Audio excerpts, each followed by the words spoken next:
وہ خود اس کو سپروائز کر رہے ہیں اس انویسٹیگیشن کو، اور ہم اس کو صرف اس پہلو سے نہیں دیکھ رہے کہ بس ریکوری ہو گئی ہے اور ہمارا جو ہے وہ ایک بڑی اچھی پروگریس ہو گئی ہے اور وہ معاملہ یہاں پہ ختم.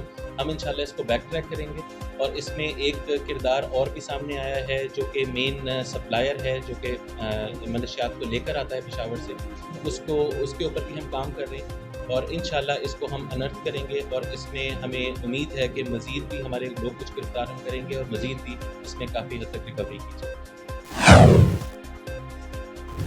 سیلاب زدگان کی مدد کے لیے ملاکنڈ کوٹ نینا میں ذیلی تنظیم آواز ویلفیئر آرگنائزیشن کے زیر اہتمام امدادی کیمپس لگا دیے گئے. عوام نے سیلاب متاثرین کی مدد کے لیے نقدی رقم، کپڑے، جوتے اور دیگر ضروریات زندگی کا سامان جمع کروانا شروع کر دیا. عوام کا کہنا ہے کہ اس مشکل وقت میں متاثرین سیلاب زدگان کے ساتھ ہیں. اوکاڑا گول چوک میں واقع طاہر شاپنگ پلازا میں آگ بھڑک اٹھی. آگ لگنے سے پورا شاپنگ پلازا جل کر خاکستر ہو گیا. آگ نے آس پاس کی دکانوں کو بھی لپیٹ میں لے لیا. اہلیان موسیٰ خیل کی جانب سے سیلاب متاثرین کی امداد کے لیے کیمپ کا انعقاد کیا گیا. کیمپ میں نقدی رقم، آٹا، گندم، چینی، نمک، کپڑوں کے جوڑے، چپل، سینڈل، گھی وغیرہ لوگوں کی طرف سے موصول ہوا. سامان متاثرین تک پہنچانے کے لیے پیکنگ جو ہی مکمل ہوگی، متاثرین کے لیے ڈیرہ اسماعیل خان کی طرف سے قافلہ روانہ ہوگا. حاصل پور میونسپل کمیٹی میں عرصہ دراز سے تعینات لینڈ آفیسر رانا عزیز مصطفیٰ کے خلاف وارڈ نمبر 21 کے مکینوں کی جانب سے احتجاج جاری. مزید تفصیلات جانتے ہیں ہمارے نمائندے افضال ارشد جٹ سے. جی بالکل ایسا ہی ہے. میں اس وقت موجود ہوں حاصل پور کے وارڈ نمبر 21 کچی آبادی میں، جہاں پر کچھ علاقہ مکین حاصل پور میونسپل کمیٹی میں عرصہ دراز سے تعینات لینڈ آفیسر رانا عزیز مصطفیٰ کے خلاف سراپا احتجاج ہیں. آئیے ان سے جانتے ہیں کہ ان کا احتجاج کرنے کا کیا مقصد ہے اور ان کا اعلیٰ کام سے کیا مطالبہ ہے. جی عدنان ہاشمی حاصل پور. سر اسی کچی باٹی تے رہن والے. ساڈا معاملہ سی گلی دا چیکڑ ہے. وجوہات ہے کہ 11 6 فٹ 10 فٹ لوگوں نے جگہ ملی. وہ معاملہ سارا سی بلدیہ پیش ہوئے ہیں. گورنمنٹ قانون کے حساب نال کے طریقے کار نہ چلیے. ساڈا کوئی مسئلہ حل نہیں کیتا گیا. سٹینو صاحب کو پیش ہوئے، اے سی صاحب کو انہوں نے ساری درخواست لکھ کے رانا عزیز صاحب کو بھیجی. 3 مہینے تو سر ذلیل ہو رہے ہیں، لیکن معاملہ ساڈا حل نہیں ہو رہا. جیڑی پارٹی کے خلاف اسی گئے ہیں انہوں کو آ کے بہ کے انہیں چائے بوتلاں بمائے امبلا پیتیاں نے. 3-4 ہزار روپیہ لیا تے واپس چلا گیا. پھر اسی بلایا، پھر انہوں کو پیسے لے تے چلا گیا. گورنمنٹ قانون کوئی بھی کام اس طرح نہیں ہوندے، ملازمت اس طرح نہیں ہوندی. یہ جینمن عہدہ او دتا جاوے، لینڈ آفیسر تو یہ کینسل کیتا جاوے. لہٰذا ساری آبادی دے وچ اگر کوئی مکان بنتا ہے آ کے اتنے بمائے امبلے بریک مار کے پوچھتا کہ مکان کیوں بنا رہے، لیکن وہ پیسے لے کے یہ واپس چلا جاتا. پھر کوئی مکان بنتا تو واپس چلا جاتا. لہٰذا ساری ریکویسٹ ہے کہ گلی دی ساری گلی سیدھی کیتی جاوے، گٹر لین پائے جان، یہ پانی دا جڑا مسئلہ یہ حل کیتا جائے، کرایہ لگایا جائے، مین کے دیتی جائے کہ کنے فٹ وام دی جگہ آندی اتنے اپنی تھڑی بنان، چاہے وہ اپنے گملے لان. لیکن لہٰذا اسی ریکویسٹ لے کے دوبارہ تیسری مرتبہ گئے ہیں انہوں کو.